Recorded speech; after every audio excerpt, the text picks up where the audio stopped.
Okay, so let's begin. So today I would like to continue with our derivatives and differentiation. I want to talk about differentiation rules. But before that, I would like to make a detour. I want to address a question about limits. And the question is that how do we prove the non-existence of a limit?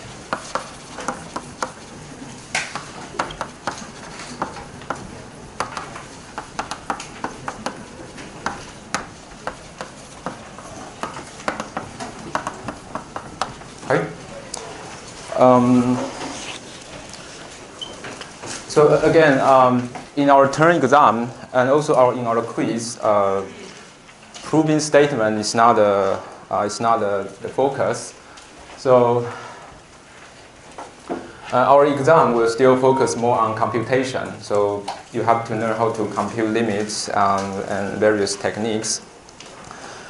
But because we are computing limits, so I think it's also important that we know how to prove the non-existence of a limit.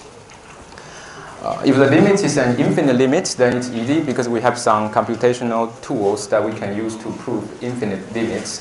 But if the limit doesn't exist and it's also not an infinite limit, then in this case it's more complicated. For example,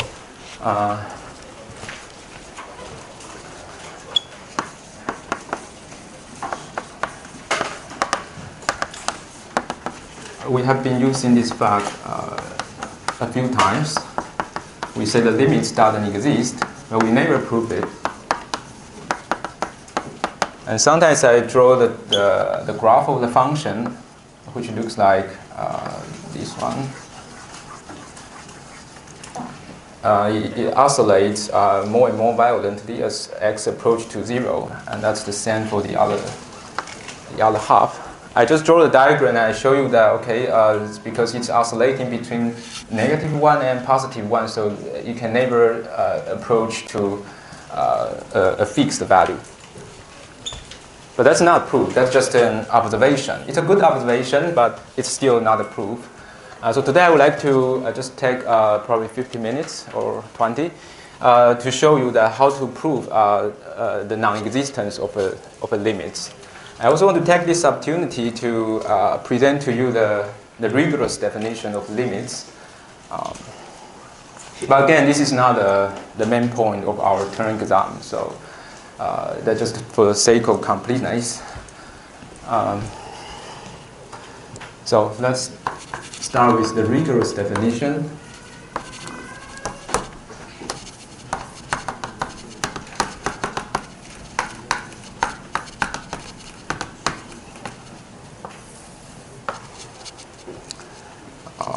So it's very similar to the one I presented to you 1 week ago. The only difference is that I'm going to make some English phrase more precise in a mathematical way. So when we say the limit of f(x) is equal to L as x approaches to A,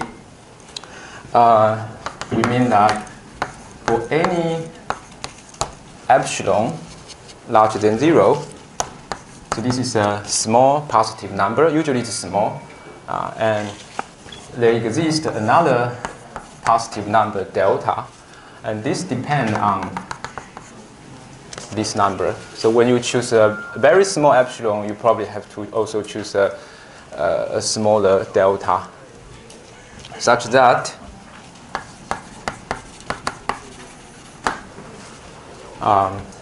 f of x minus L is less than epsilon when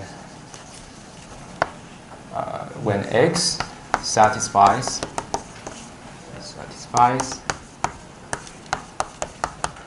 A, so 0 larger than less than the absolute value of x minus A less than delta.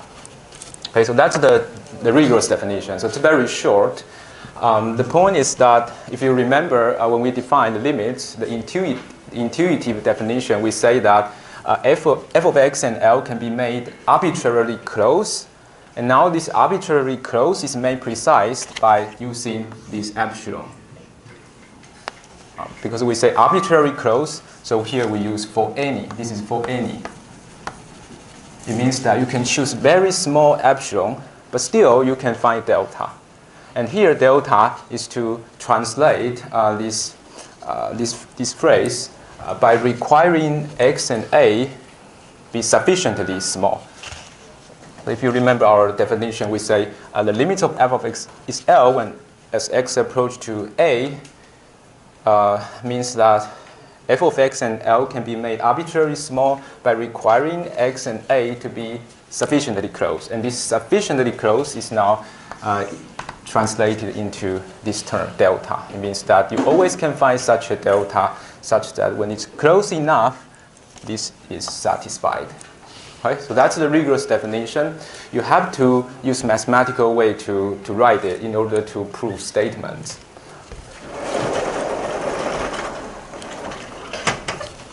But it's really the same picture I showed you last time. So suppose you have a function, let's say y equal to f of x, and suppose that's a. And now we say the limit of f of x is L as x approach to a. We let this be L. And now the definition is saying that for any epsilon, so you just choose one epsilon. It can be very small. You always can find delta such that every point inside this punctured neighborhood gets sent to the neighborhood given. So that's given by the epsilon. Okay.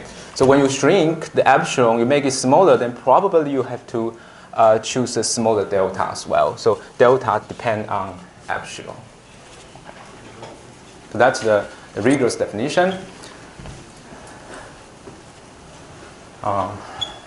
对，所以我会用中文重复一遍。就是我今天在开始之前，我想要就是探讨这个问题，就是怎么样证明说一个极限是不存在的这样子。那如果它是无穷极限的话，当然是没有问题，因为我们有一些定理啊、计算的工具可以使用这样。但现在这个状况就不是无穷极限，但它也不存在。那我跟你讲它不存在，但是我从来没有证过。我今天要证这样子。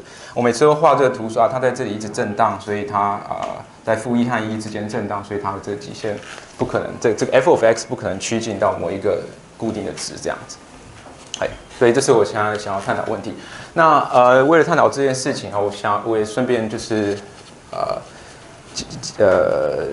就是介绍这个比较严谨的极限的定义。那其实就是定义像这个样子。那读起来呢，就是说对于所有的 epsilon 呢，你都可以找到一个 delta。那这个 epsilon delta 其实真的不是很重要，你要 alpha、beta， 你要什么 a、b 都可以，这只是个记号而已。那意思是说，对所有的 epsilon 呢，你都存在一个 delta， 当你这个 f of x 和 L 呢是很小的时候，对不起，当 x 呢和 a 呢是距离在 delta 之间的时候 ，f of x 和 L 都会在这个你指定的 epsilon 之间。OK， 所以就是你可以取任何一个小的 epsilon。那当然 delta 呢是这个它会改变根据这个 epsilon 的选取而改变。Okay, so that's limit, but now we can extend it a little bit. We can extend it to limits at infinity, and still we can define it in terms of this language.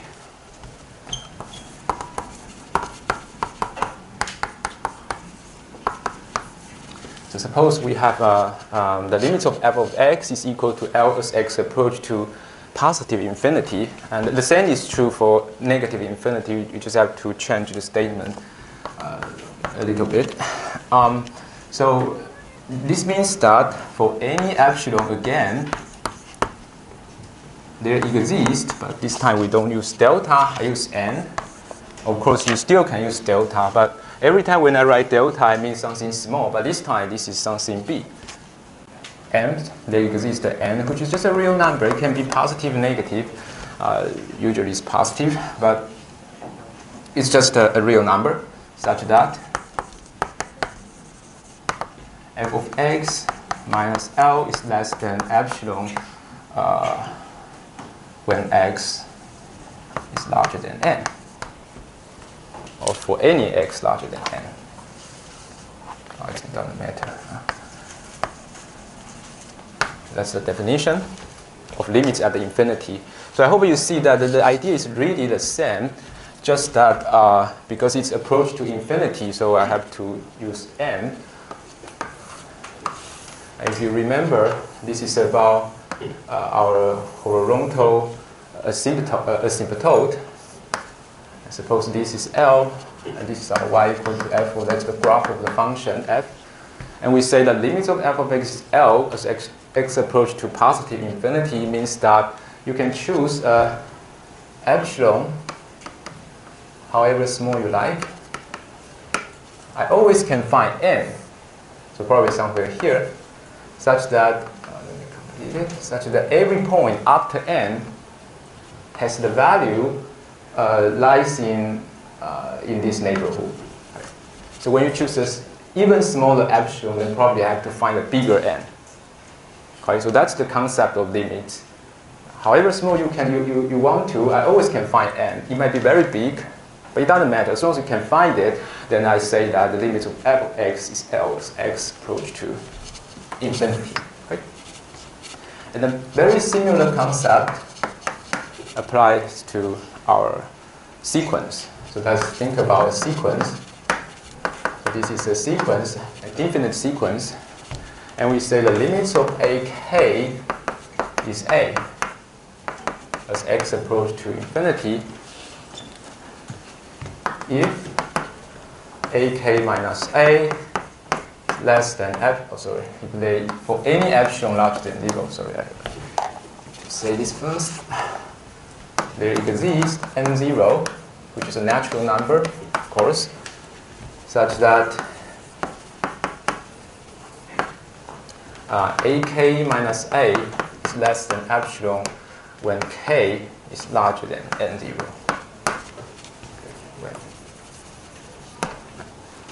Okay, so the idea is also the same. It's like, suppose that's our real line, and that's our ak. So that's a1, ai plus 1. There are a lot of points, and let's say this is a. And we say the sequence approach to a, by saying the sequence approach to a, we mean that you can choose an epsilon, a small number, a plus epsilon, a minus epsilon, such that eventually all the points will lie in this neighborhood. And so what I mean by eventually is that there exists a natural number such that after that, every point lies in this small neighborhood. Right. So you see, that's very similar to that, and also very similar to that. So that's actually the same idea. 所以这里有讲就是这个无穷的极限在无穷的地方哈。如果它是存在等于 L 的话呢，它的定义其实是这样，就是我这里有一个对任何一个小的一个数字，它不一定要 epsilon， 你要其他 alpha、beta 都可以。那我找到一个 n， 一个实数呢，让我这个当 x 呢比 n 大的时候呢 ，f of x 就会比 L 还要小。那这意思就是说，你可以让这里变得很小很小，但是呢，我都可以找到一个 n 让所有的点在它右边呢，它的值呢都是多在你这个选取的这个 epsilon 的范围之内，这样。那这是一个很类似的概念啊，那只是它是把它变成 sequence， 那一样哈，就是我如果说我趋近于这个数列趋近于 a 的话呢，就代表这个当我给定一个 epsilon， 我都可以找到 n0 当这个指标呢，它是逐标是大于 n0 的时候，所有的这个这个点呢，它跟 a 呢会是小于 epsilon， 小于这个给定的 epsilon。Right. Okay, I hope it's clear to you.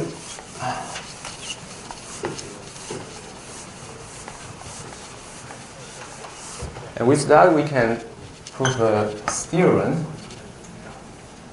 And this is a very useful tool to prove non-existence of limits.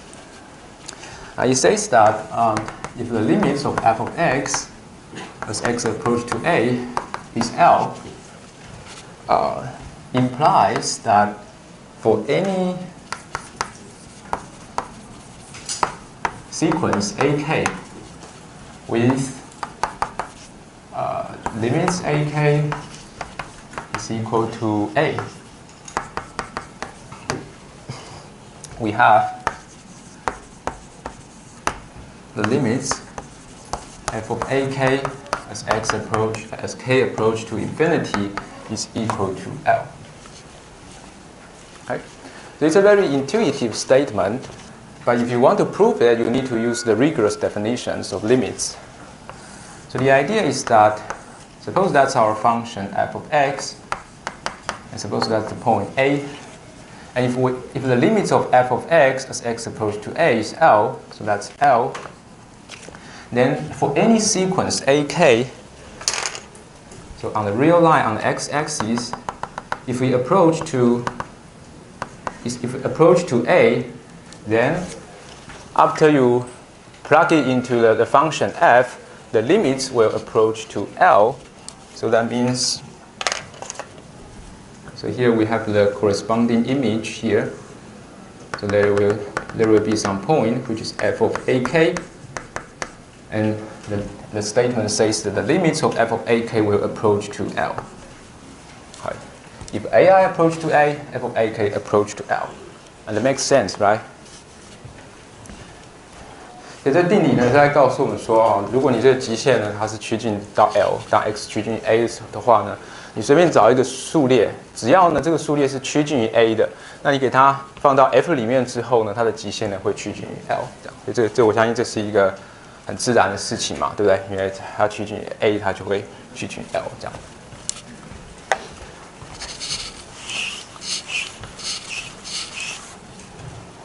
Okay. And the proof is very short.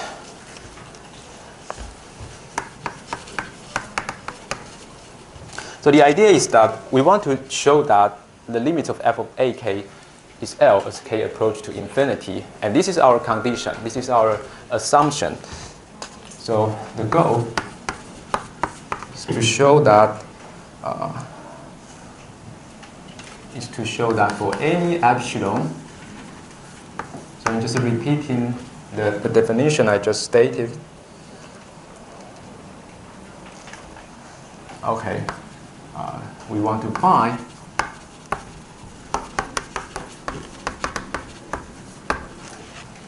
n0 such that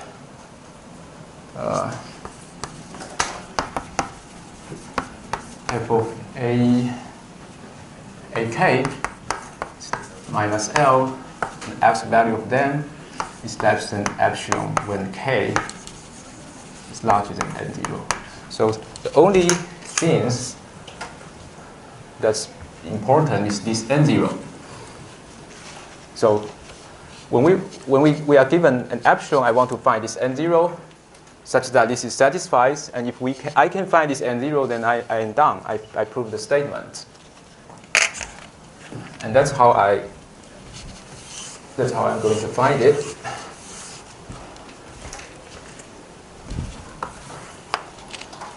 So that's the first step.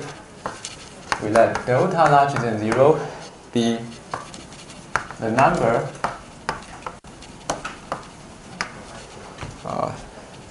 such that f of x minus L is less than epsilon when x is close enough to A, in the sense that the distance between them is less than delta. Okay, so that's the first thing. And then I let n0, and that's what I want to find. And I now defining it. So the n0 be the natural number.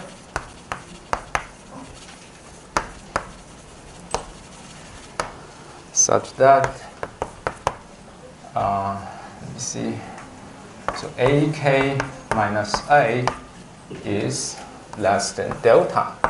when k larger than n0. Okay, that's the assumption because I say the sequence AK satisfies this condition. So now I'm using the second condition. This is the assumption. This is also an assumption. So I can find n0 now.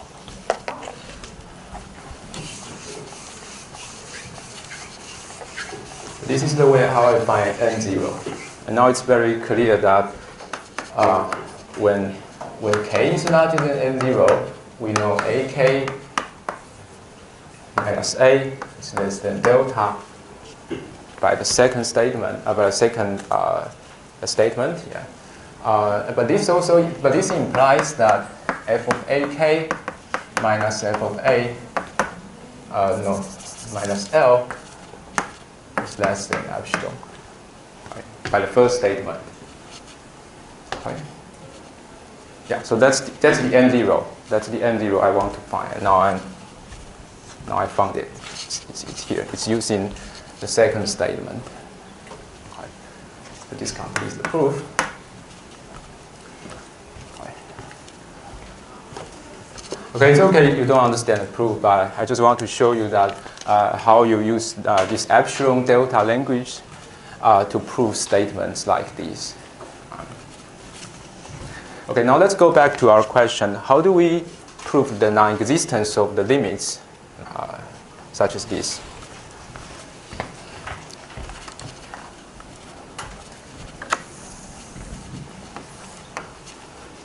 Okay. Now I hope it's become very clear, because it says that if the limits exist, then every such sequence will have the limits L. So if we can find two sequences such that the limits are not identical, then we can be sure that the limits cannot exist. So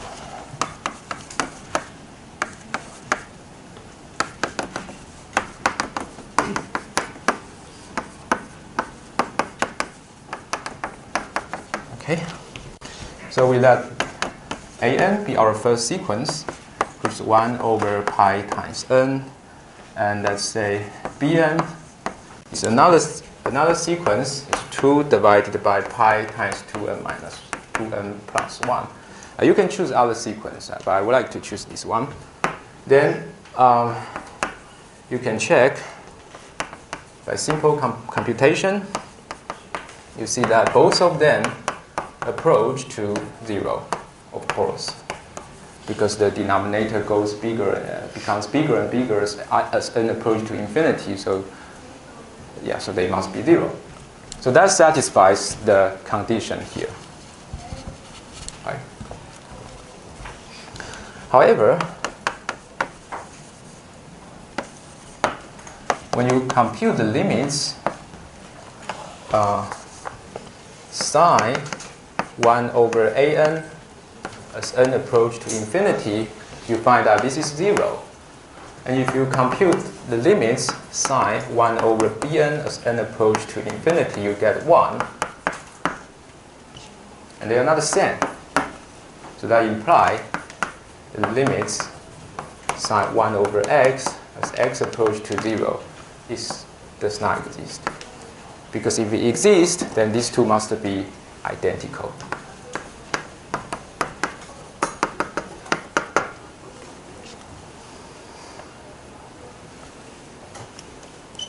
Okay.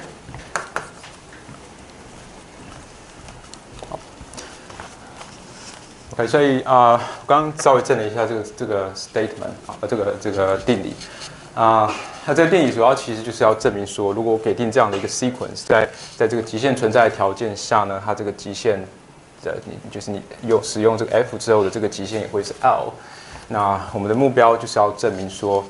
我对任何的 epsilon 我都可以找到 n0， 让这个找到一个自然数我叫 n0， 让这个 f of ak 减掉 L 呢的绝对值呢是小于 epsilon， 当这个 k 这个逐标 k 呢是比 n0 还要大的这样子。所以我如果能够找到这个的话，按照我们刚刚的定义，你就知道说，这件事情是满足的。那我怎么找这个 n0 呢？我就是先去找这个 delta 满足这个条件，满足这个 epsilon 是给定的哈。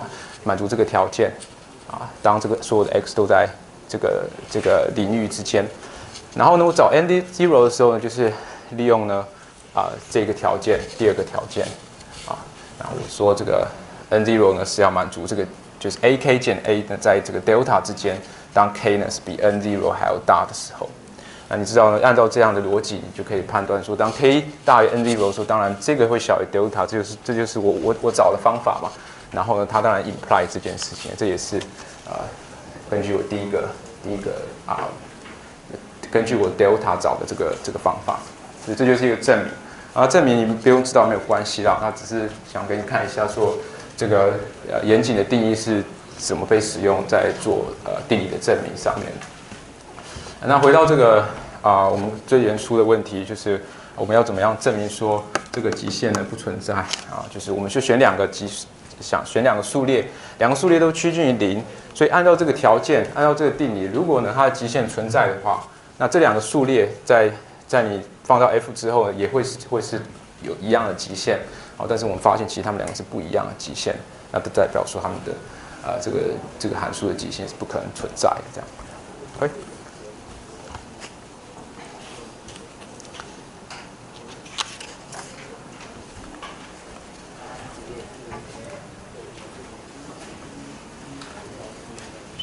Good. All right. So, if no problem, then I finish the limits part, and I want to move on to differentiation.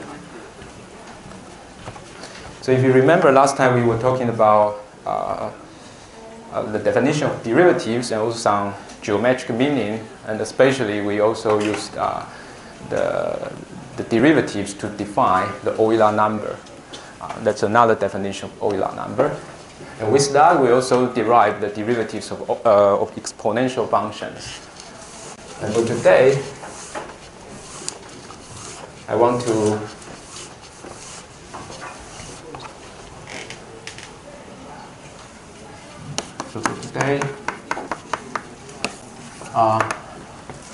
I want to compute the derivative of trigonometry function.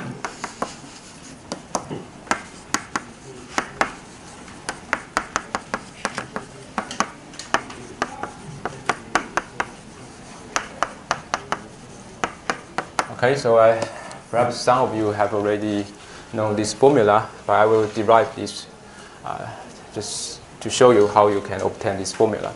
And if time permits, we'll also try to derive the inverse functions.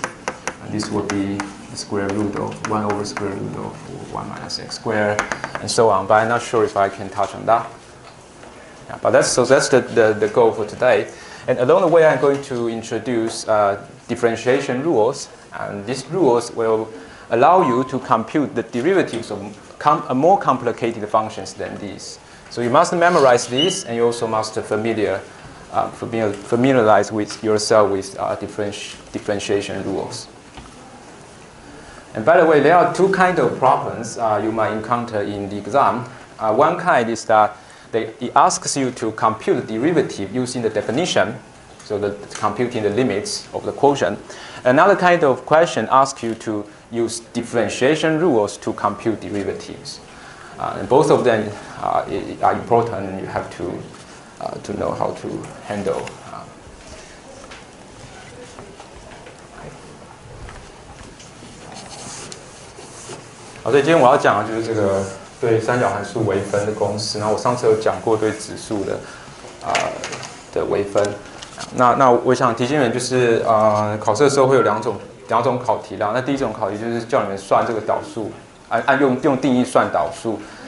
那另外一种考题就是要你们用这个 differentiation rule， 就是微分的规则来算那个导数。那我今天要讲的就是这个 differentiation rules。Okay, but before that, let me derive the derivatives of these two functions.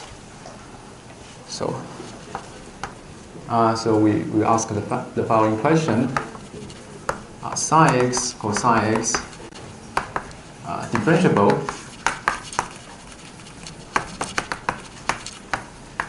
Of course, you have to ask this question first, otherwise you cannot talk about derivatives. And what are their derivatives? So if they are differentiable, what are their derivatives? And this question can be answered just by computing one limit. So let's look at the case sine of x. So to answer these two questions, we just have to compute the limits sine x plus h minus sine of x divided by h. And we consider the limits of the quotient as h approach to 0. And to do this, we have to use trigonometric identity. So we just rewrite sine x plus h in terms of sine x, cosine x, and sine h, cosine h.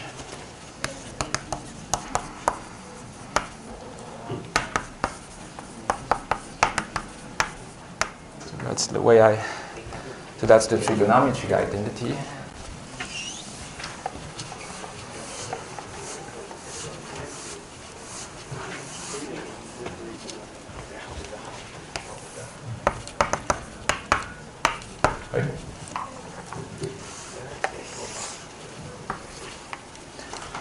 Okay, now we have to compute the limits. So this is same as these limits.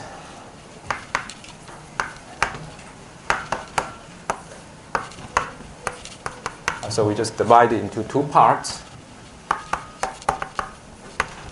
So here's cosine x.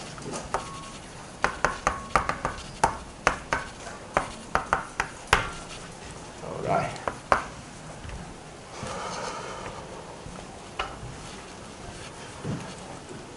Okay. So for the second part, it's easy because you know the limits of sine h over h is equal to 1. But this is a little bit not clear at first glance, but we can do trigonometric identity again. So that's how I'm going to do it. Let's first take a sine x out because it has nothing to do with h. And then we use trigonometric identity to rewrite cosine h. So you know that this is equal to 1 minus 2 times sine h over 2 squared. Let me write it this way. And minus 1. And here is cosine x, of course. Okay. So just don't confuse you with that. So that's the limits I want to compute. Right. But you know that this is equal to sine h over 2 times sine h over 2. And perhaps there is a negative sign, I think. Okay. Okay, good. Well, this is again the limits that we are familiar with, and we know the limits of sine h over 2 divided by h over 2 is 1 as h approach to 0. So this is 1, but this is 0, so 1 times 0 is 0. So with that, this is cosine x.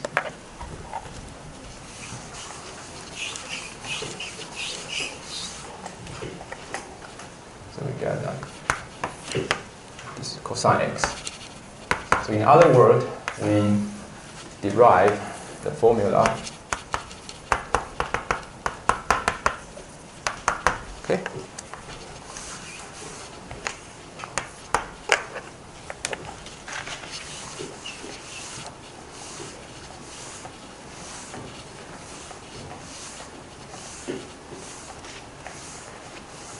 And similarly, we can derive the derivatives, the derivative of cosine x using the same trick. Let me see. Maybe I can just do it over here. Yeah, let me just do it, and then we will see. No. Let's do it here. Yeah, let's compute the limits. So now let's consider the case of cosine x. Okay, cosine x plus h minus cosine x divided by h is h equals to 0. And the trigonometric identity tells us that cosine x plus h can be rewritten as cosine x times cosine h. minus sine x times sine h, and here we have cosine x, don't forget. And you can regroup it. If you regroup it, you will see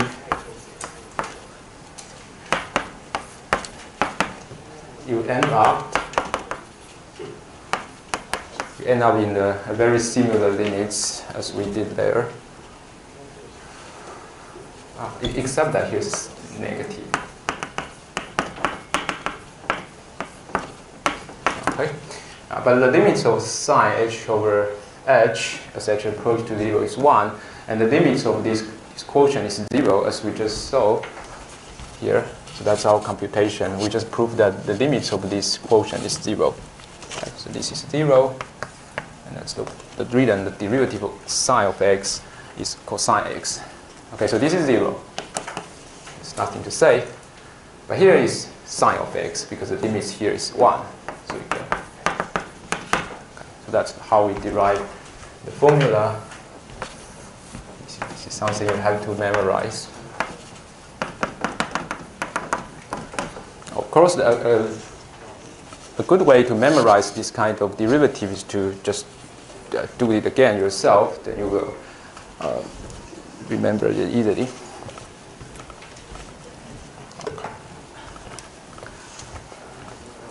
OK， 所以我现在就是刚刚在做就是 sin x 和 cosine x 的这个微导这样子那我问说它是不是可微的，它的导数是什么这样子？那这两个问题可以就是等于被这个极限来回答这样子哈，所以我们就是基本上就算这个极限，那这就是我算的方法这样子。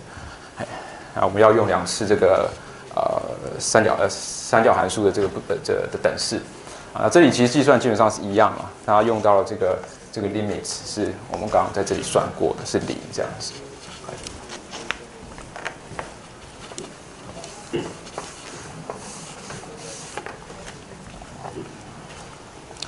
Okay, so let's talk about differentiation rule.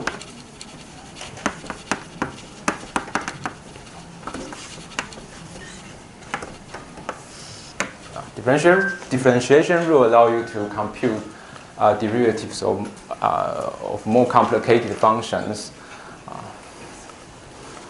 So the first rule is linearity. That just means that if fg and two functions are differentiable, let's say on an open interval, and C1 and C2 are constant, it's just two real numbers, to fix the real number, then the derivative of this linear combination is the linear combination of their derivative. Oh, sorry, here. Okay. So it's very, very simple, yeah. So the derivative of the linear combination is the linear combination of the derivative of f and g.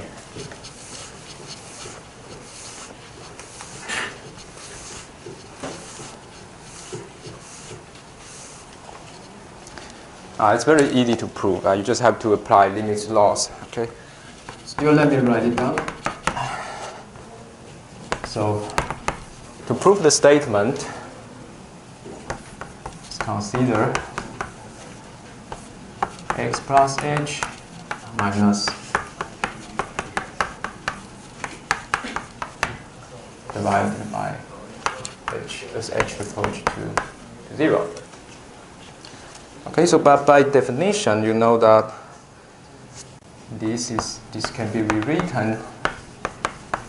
You just regroup it. You regroup it that C1f and C1f go together, and C2g and C2g go together. And then you will see this is nothing but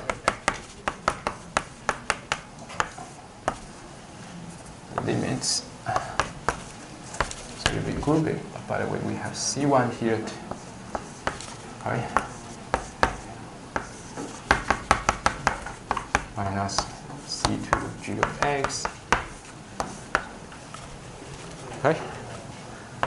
But that's the definition of the derivative of f, and that's the definition of derivative of h. So you get C1 F prime x plus C2 G prime x. So that's the first rule.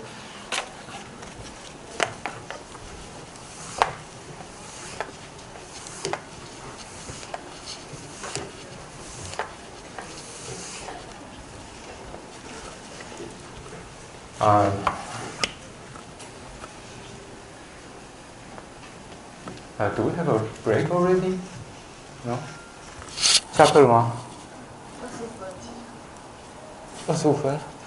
20分 ，OK。好，这是第一个那个微分的规则，就是它是线性的，那就是说你的这个线性组合 f 和 g， 这里没有一，好，对不起，这个 f 和 g 的线性组合的微分呢，其实就是它们微分之后的线性组合这样子。那just give you some example. For instance, you know that sine hyperbolic sine is defined like this. And you also know that the hyperbolic cosine is defined like this. I think they are important functions for especially engineering. Okay, now let's use linearity to prove that, to compute the derivative of sine, hyperbolic sine. By the linearity, you know that the derivative here is, you are actually, it's suffice to compute the derivative of the function minus the derivative of the function. Okay? But you know the derivative of the exponential function is itself, so this is ex. On the other hand, you know that the derivative of this exponential is ln 1 over e times 1 over e x. Okay? Yeah, remember our formula. This is also important. You have to be very familiar with. So we are using the formula for the second part. Okay, just rewrite it. You will see that this is nothing but e x plus e negative x. So that's cosine hyperbolic x. So you see that hyperbolic sine and hyperbolic cosine exhibit very similar behavior as we just saw for sine and cosine.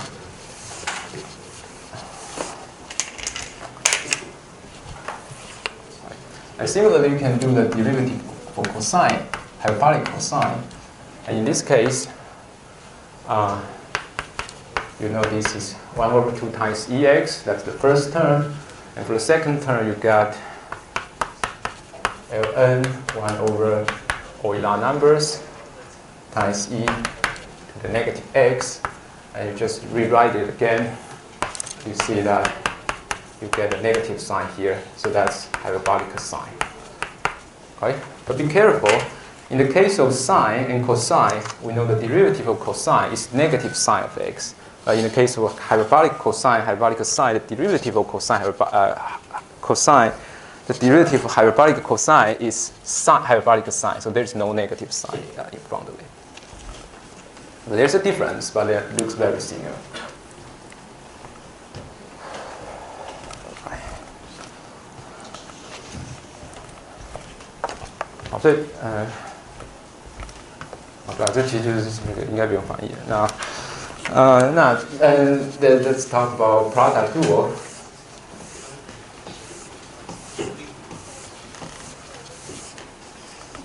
好，我刚刚讲就是说这个 hyperbolic sine 啊，这个函数它的这个行为跟这个 sin 和 cosine 有点像，这样，但你要注意到这里没有负号这样子。这只是一个线性这个微分线性性的这个应用这样子。Product rule.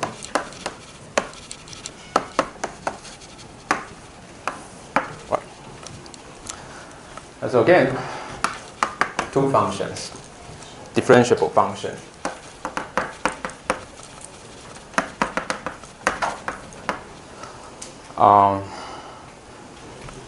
Then if you are given two differentiable functions, then the product are also, so that's the product, is also differentiable.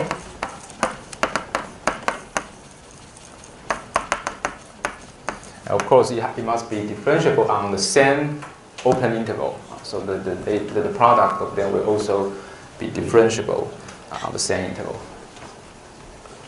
And that's the first thing. The second thing is more important. The derivative of f times g is equal to f prime times g plus f times g prime. Okay, so that's product rule. And that's something you have to memorize. And that's very important because you will use this to do computation.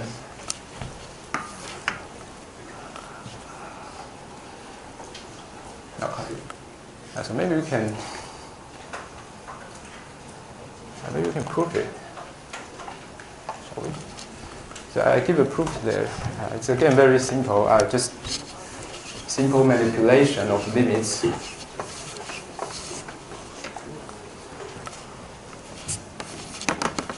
So to derive the second formula, to derive the formula in the second statement, we have to compute the limits. Okay, don't have time. So I just finish this one. Let's actually push to 0. So we want to compute these limits. We have to rewrite the function, and then you will see the formula come out naturally. How about now? So let's have a break. 我们可以先休息一下。Prove the product rule. We have to move on. I want to prove the statement, the second statement. Actually, if I prove the existence of limits, I also prove the first statement. So now to compute the limits, we have to do some trick.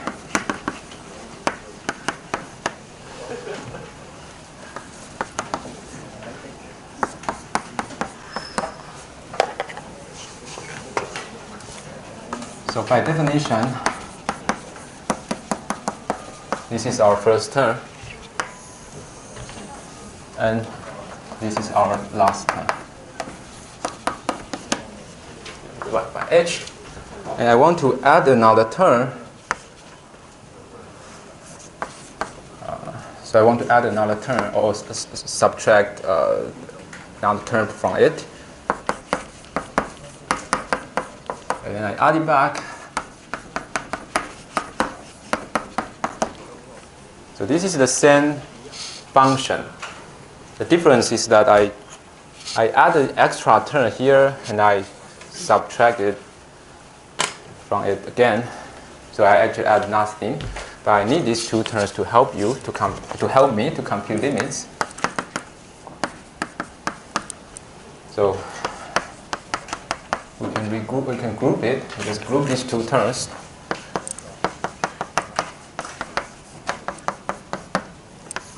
And we see that there is a limit here. And there is another limit. By the limits law,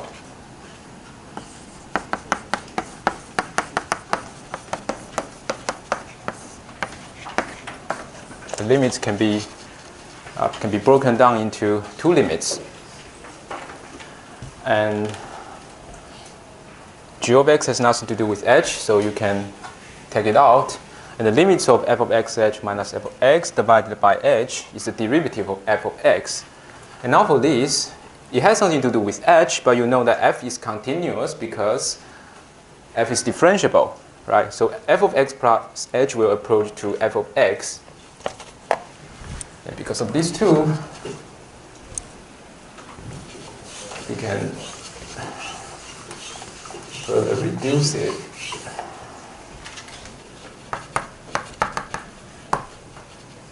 So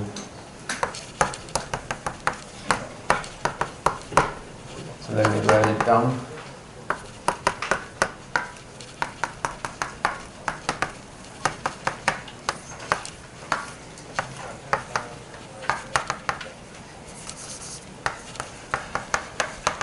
Sorry. to g of x.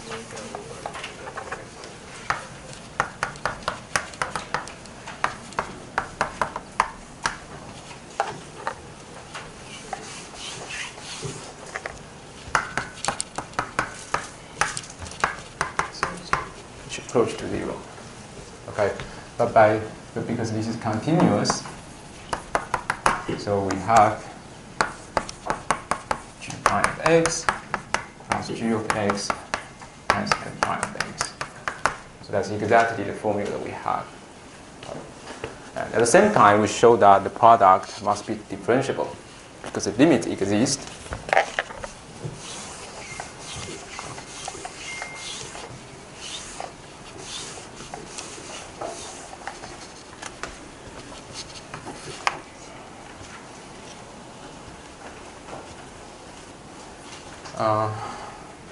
Now, for instance,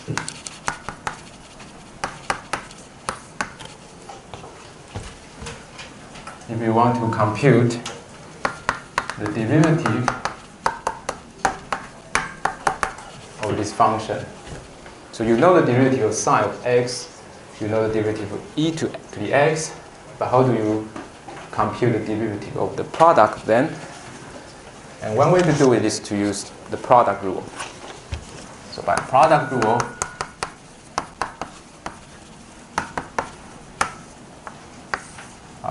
we have psi is equal to cosine x, so that this is the derivative of sine of x times e to the x, and plus sine of x times the derivative of e to the x, but this is still e to the x. So you can write it like this. Okay. Well, that's a simple application.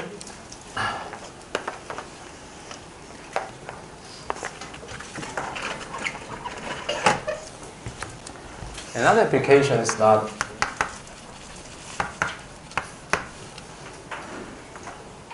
if you know g of x is differentiable,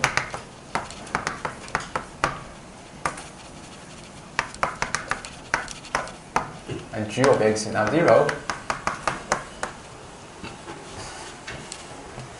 then what is 1 over g of x prime?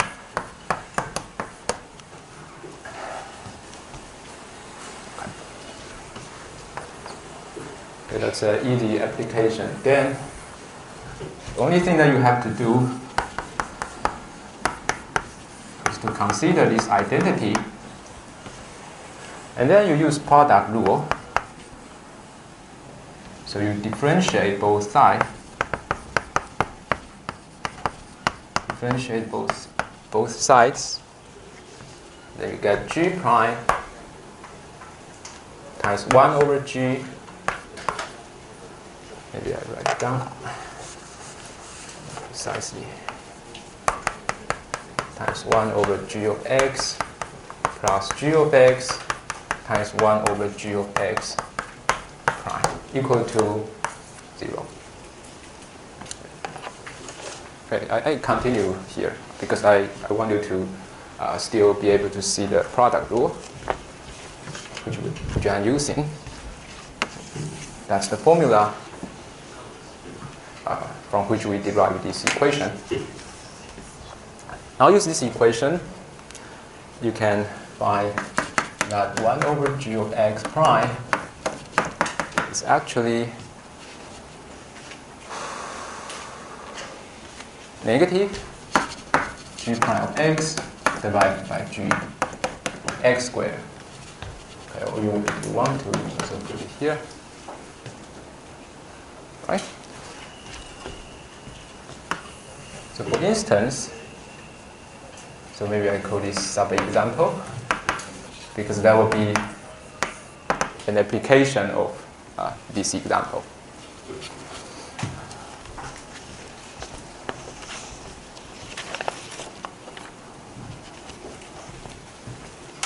Let's think about secant x prime.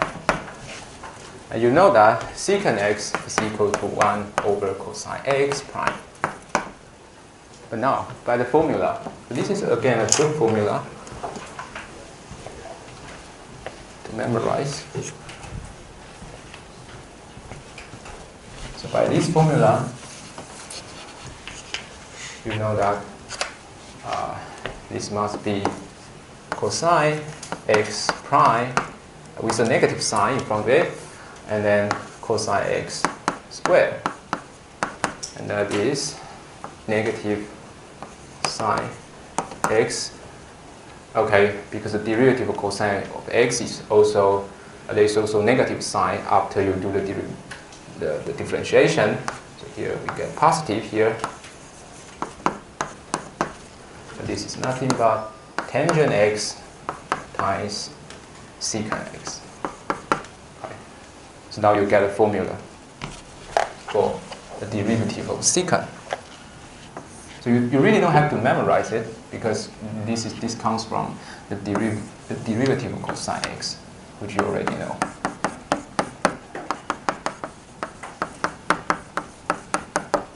Okay.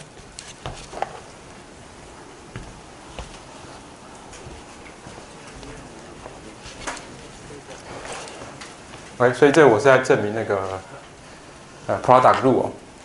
那我想主要证明的一个重点就是说，我这里加了一项又减了一项，这样。但做这件事之后呢，我就可以重新把它做一个组合。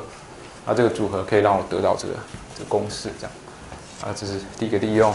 这第二个应用，主要是要算这个就是你如果知道 g 是 differentiable， 那当然 1/g of x is differentiable， 它是可为的。那它的这个微导有一个公式在这里，这样子呢，这是一个应用。Alright, so now you can do the same computation for cosecant x. So I won't do it here, but I just want to remark this sensibility. We can derive cosecant x prime negative cotangent x times cosecant x.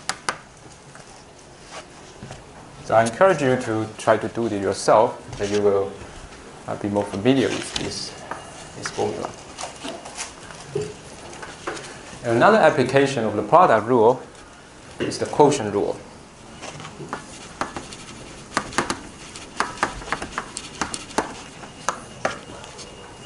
Now I just say the statement is very simple. So similar to the product rule, given two functions, differentiable function. And of course, g of x is not 0, otherwise we cannot consider the quotient. Then f of g is differentiable, and the derivative is f prime times g minus f times g prime divided by g squared x. Okay, so that's the quotient rule. It's much more complicated, but it's a result, it's a consequence of the product rule. So to see that it's a consequence of the product rule,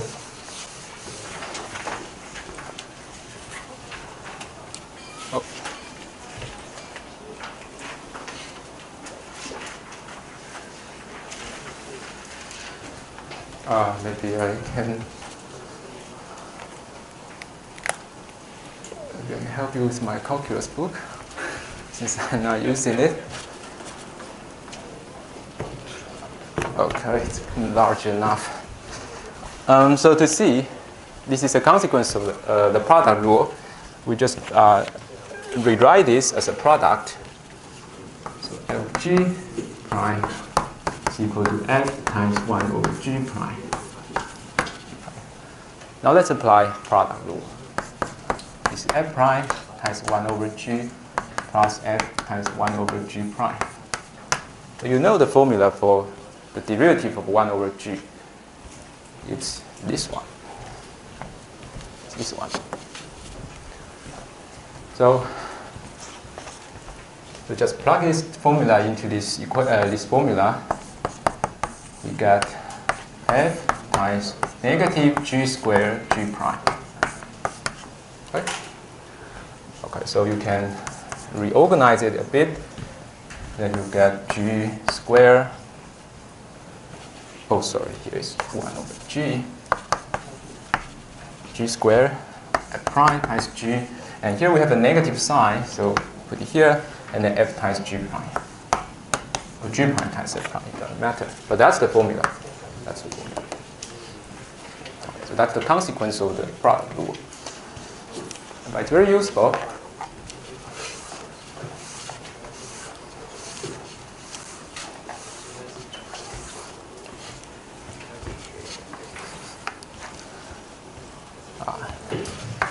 For instance,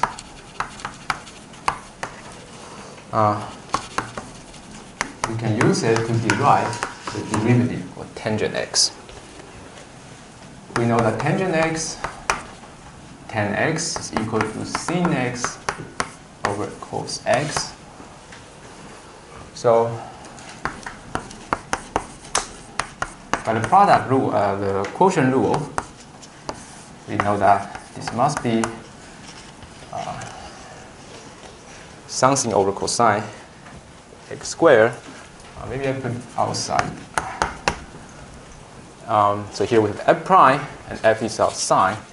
So this is cosine x, and times g is cosine x, and minus f times g prime. But g prime is negative sine x, so we get sine. So we get 2 sine of x here. So that's secant x squared. Okay? So that's again an important formula to memorize. And again, the best way to memorize it is perhaps to derive it again. It's so simple, just one line.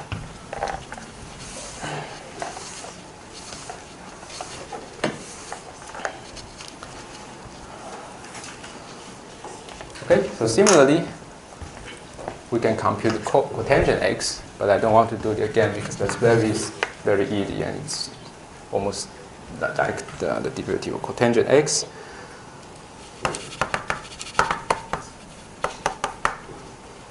We can compute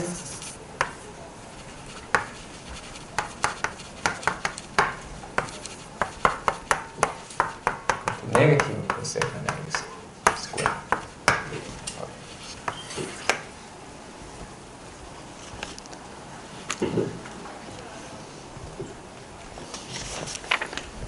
All right. So that's quotient rule. 所以这是另外一个微分的定律哈微分的规则就是你可以考虑它的这个相处的时候的状况，它的微导呢会长这个样子那这个东西其实是可以从那个 product 如果得到的那其中一个应用就是这个 tangent x 的微导，它的微导是 secant x 的平方你用同样的方法，你可以得到这个 cotangent x 的微导。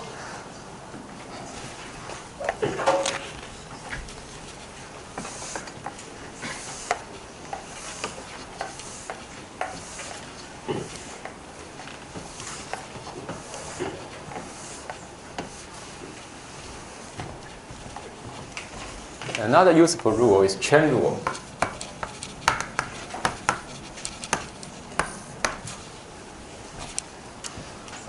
So it's about composition of two functions. So suppose f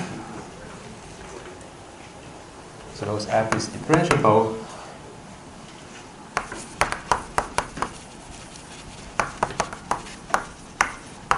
at g of x, okay, and g is differentiable at x, then the composition, the derivative of composition, their composition is equal to f prime of g of x times g prime of x. So it's like you first do the derivative for f of x and then do the derivative for g prime of x. So it looks like a chain. Another way to memorize it is using Leibniz notation. So suppose our f of x is equal to y, another variable. Let's say f of u, and u is equal to g of x. Then the chain rule can be rewritten in the following form: dy du times du dx. It looks very, it's perhaps easier to remember because you know that du, it looks like they cancel out, and so therefore it's dy dx. But that's the chain rule. And you can have more, you can consider f of g of h of x.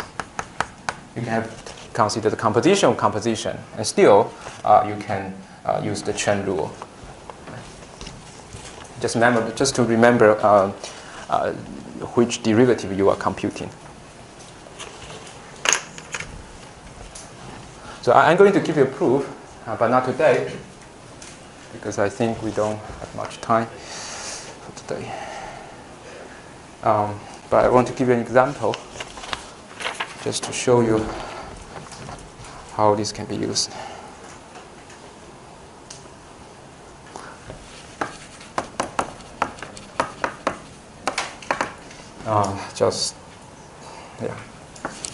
Let's consider the function.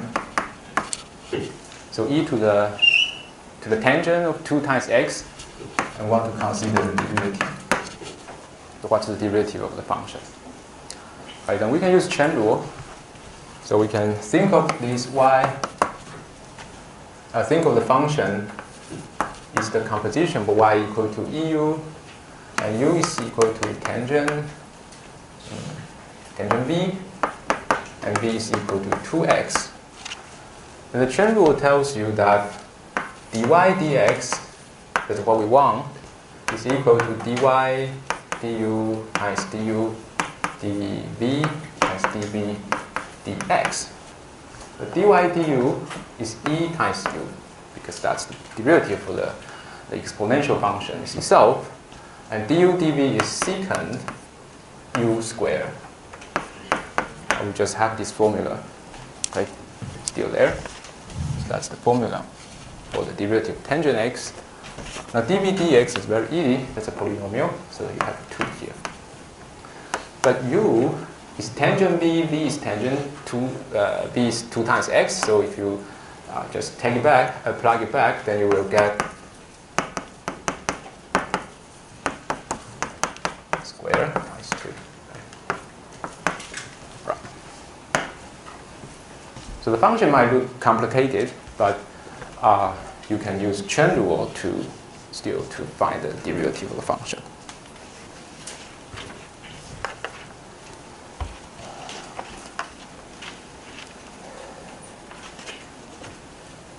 所以这就是我们的连锁律吗？高中不知道是怎么翻的。那它的意思就是说，你如果有一个合成函数的话呢，你就可以你的这个导数呢，可以用分开来的方式算出来。这样，你先对 f 微分，再对 g 微分。那这是一个比较容易，如果用这个莱布尼兹的这个记号的话，是比较容易记的啦。就是你先对这个变数微分，再对另一个变数微分，然后把它们乘起来。那这是一个例子。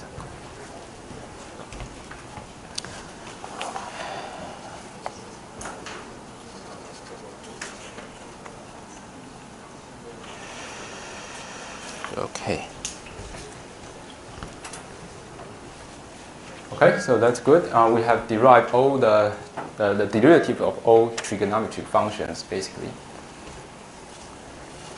Now I want to derive the derivative of inverse functions.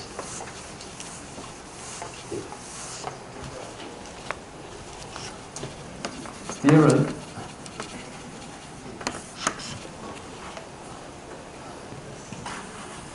So if f is 1-to-1, so that's a 1-to-1 function, and it's differentiable,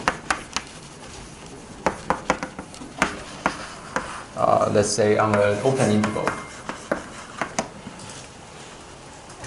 then f inverse is of course also one-to-one, but more importantly, it's also differentiable.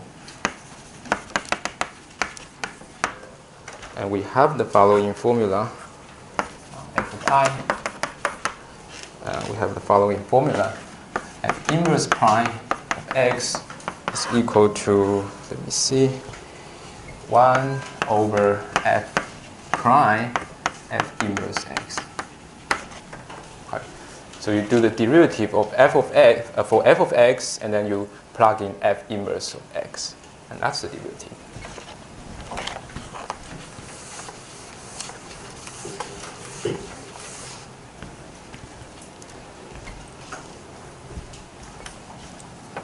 Right.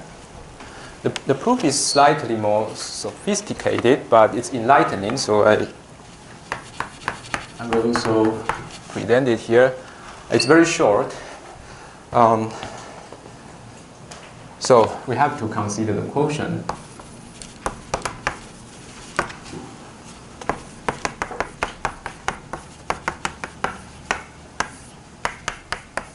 Right. So if you want to compute the limits, you want to compute the limits, you want to consider the limits of the quotient, right? But notice that we can rewrite it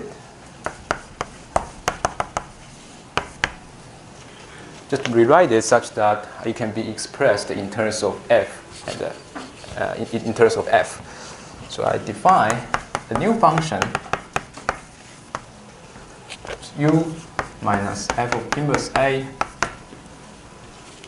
and f of u minus f of inverse a.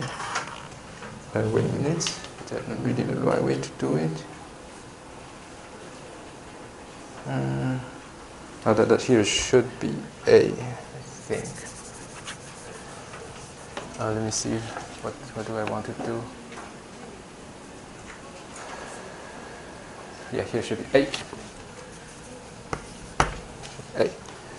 And then f of u is now equal to a. Or rather, u is now equal to f of inverse a. It's u equal to f of inverse a. Right. Because if u equal to f of inverse a, f of u is equal to a, then the denominator will go to 0. That's not defined. Okay, let's consider this function. So the reason that I define this function is because I want to make use of the relation. And what I have in mind is that u is equal to f inverse x. So if you look at this, you see f of inverse x is now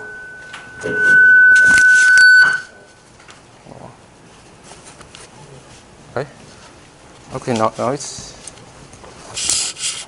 is out.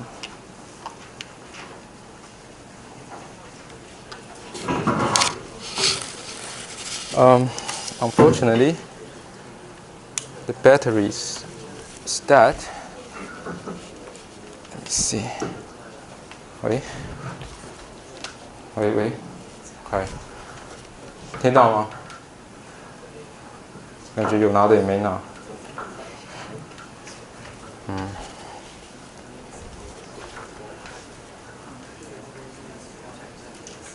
这样可以，这样可以。那 OK。But now I'm a little bit. Alright, so that's the function I defined.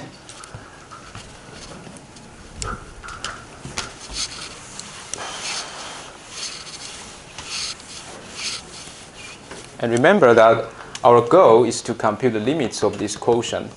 I just rewrite it because I want to express it in terms of f. And that's how it looks like. And let me see. So what I want to say is that maybe I just show you that. No, unconfined. So if you just put this into the capital F, the function capital F, then you will get F inverse.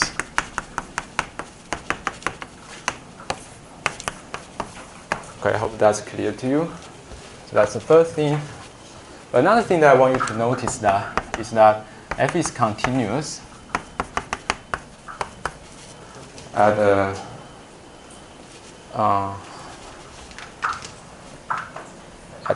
F inverse A.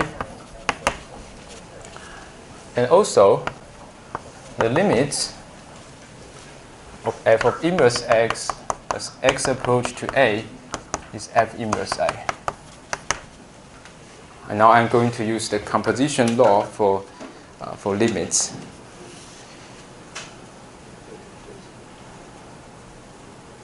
Okay? Right. So because of this, so by the composition law,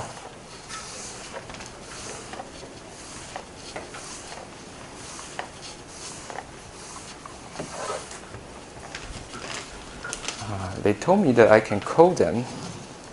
Perhaps I should try. Let me see.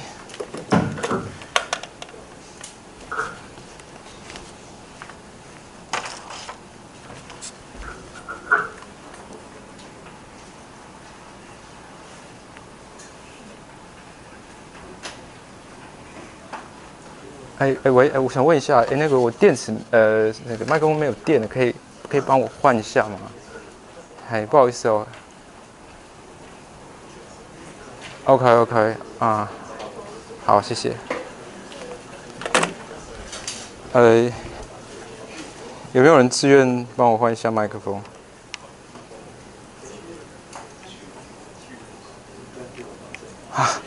？Too bad, nobody. OK。好了，我用这个。我会等你，如果你换的话，但你不可以去太久，对不对？Okay, so maybe I just use this. So because of this, by the composition law,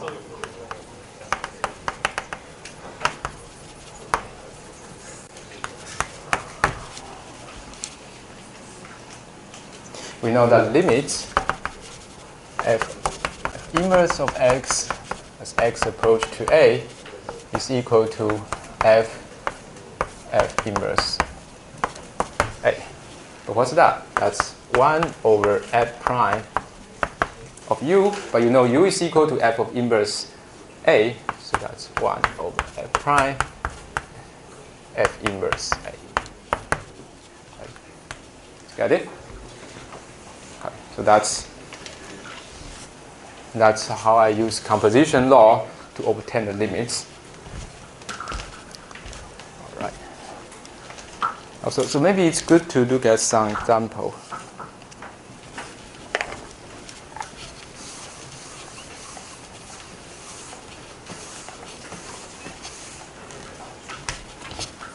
Wow. Let's see some example.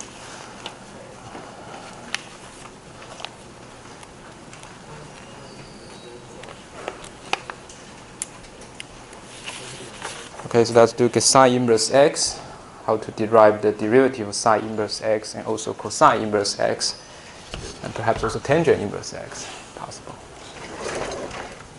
We have example. What is sine? And how do we derive the derivative for sine inverse x? And that's also important. That's also something you have to memorize. But by the formula I just wrote there, you know that sine inverse x prime is equal to cosine u, right? And u is sine inverse x, by the way. So with this, you can write it like this. Okay, but it doesn't look very nice. We have to simplify it somehow. And the way we simplify is to observe that we know, because let's write it here, because u equal to sine inverse x, So you know sine u equal to x. Is that what I want? No, that's not what I want. So we know that u is less than pi over 2 or equal to pi over 2 and larger than negative pi over 2. And in particular, we know cosine u is positive. Okay. Because of that. On the other hand, because sine u is equal to x, so cosine u is equal to square root of 1 minus x squared.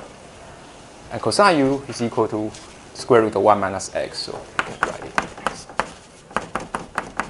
Okay, so that's how you compute the derivative of sine inverse x. Okay.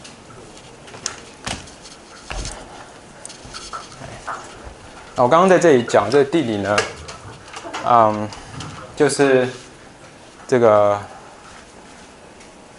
如果你有一个1对1函数，然后它是可微分的话呢，它的这个反函数也是可微分的，然后它满足这个公式，那这就是它怎么导出来的。基本上它的想法就是说，你先把这个 quotient 啊，这个函数呢写成用 f 写出来这样子，然后我们使用我们之前的这个 limit law for composition function， 就对合成函数的这个极限定律，你就可以算出来它的这个导数其实是长这个样子。Okay， 那这是一个例子，就是你可以用这个方法，用这个公式来算它的 derivative of sine inverse function。So let's compute another inverse function, cosine inverse x.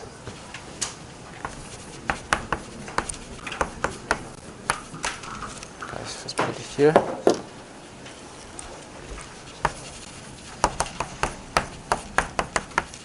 Right. 那这个东西可以用类似的方法去算哈。你知道说它的微导呢是等于负的 sin u， 然后 u 是 cosine x， 这样子。OK， 那因为这个，因为我们知道呢，so that's another example.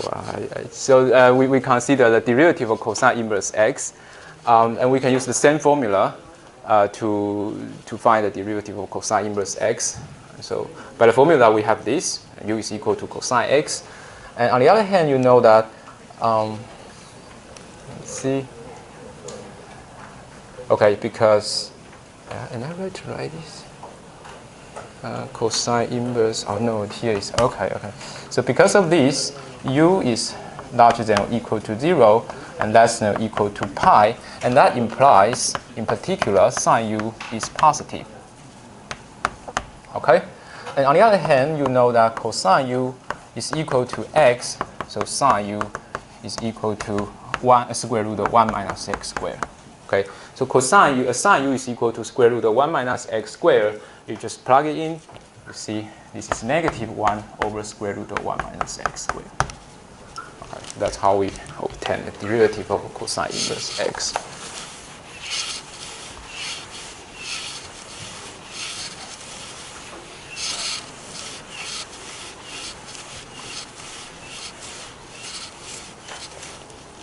Okay. Now we are almost finished.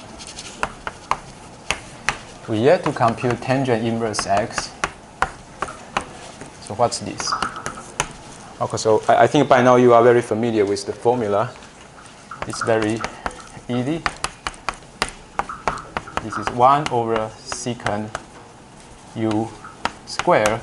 And u is equal to tangent inverse x.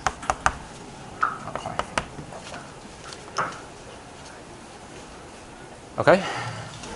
Now, because u is equal to tangent inverse x, you know that tan u is equal to x, and therefore secant u, secant function of u is equal to tangent square. I should write the secant u squared is equal to tangent of u squared plus 1, but tangent u squared is x, so this is x squared plus 1. So here is the denominator, as you can see. So you just replace this with x squared plus 1. So that's how you get the formula for the derivative of tangent inverse x. Okay. 所以我现在就花一点时间把这个反函数的这个导数都算给你们看，这样子。我想比较有技巧一点的地方，就是你要注意这个正负号那你稍微看一下，按照反函数的定义呢，你会知道说其实它们都是正的啦。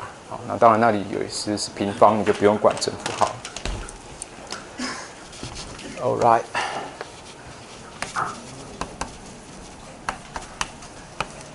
So the last example is ln x. And again, by the formula, you know that ln x prime is equal to 1 over e to the power u, because ex and ln x, they are inverse to each other. And just like here, you know, tangent inverse x and tangent x is inverse to each other. That's why here is secant u squared. And because e to the x and ln x is inverse to each other, so you have to do derivative for e to the u in the denominator. And we know that u is equal to ln x. All right? Okay, so that's very easy now. Because u equal to ln x, so you know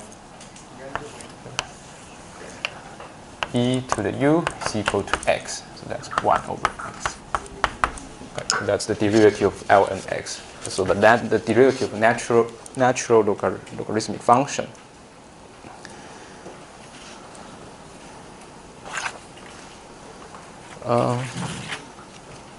Well, we have much more time than I expect.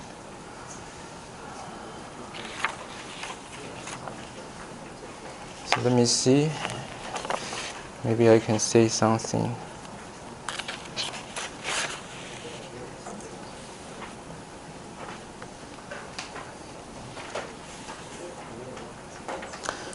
Okay, maybe I just say one more thing and I will stop, and then you can have some time to prepare for your in-class quiz.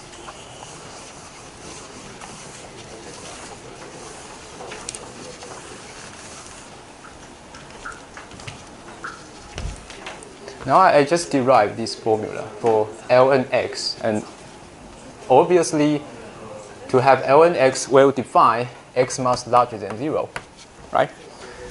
But this formula actually can be generalized a little bit.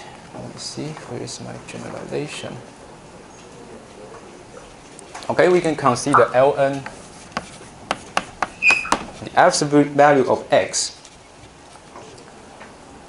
And I want to show you that this is also equal to 1 over x. But why? Okay, in the case when x is larger than 0, this is obvious because that's the formula we just derived. But when x is less than 0, you know ln x, you have to consider ln absolute value of x is equal to ln negative x, right? But ln negative x, the derivative of ln negative x prime, so the derivative of ln negative x is 1 over x times negative 1. That's chain rule. Am I right? Oh, sorry, here you have negative sign here. So it's again 1 over x. Okay, so that's the proof. And this is a very useful observation. I'm going to tell you some application of this formula. Sorry, sorry, I take it back. I want to say another example. And that will be really the last one for today. So let's consider x alpha. And alpha is a real number. We know that in high school, if x is x to the n is a natural number, then xn prime is n times x to n minus 1. But I want to show you here that this is also true for x to the alpha, and alpha here is a real number. And the way we see this is by rewrite.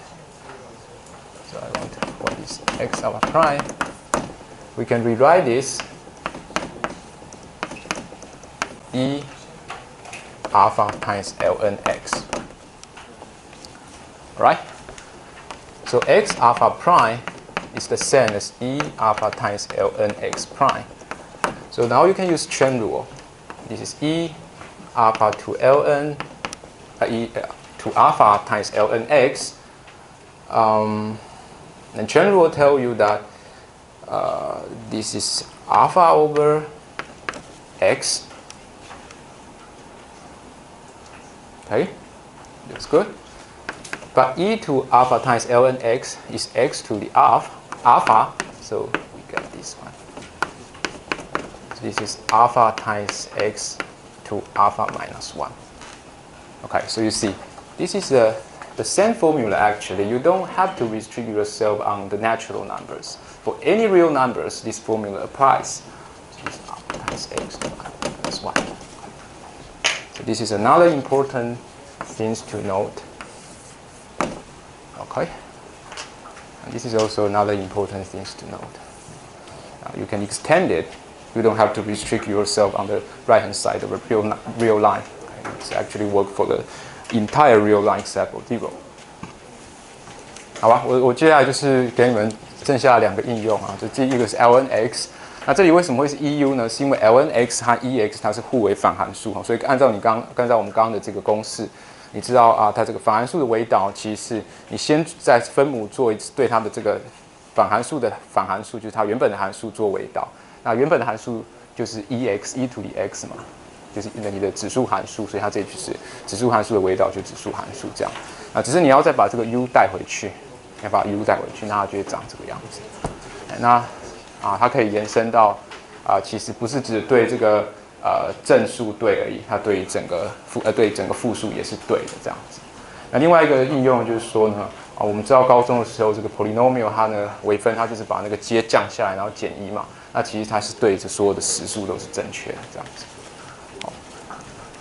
Okay, so that's all for today, and you can have a break.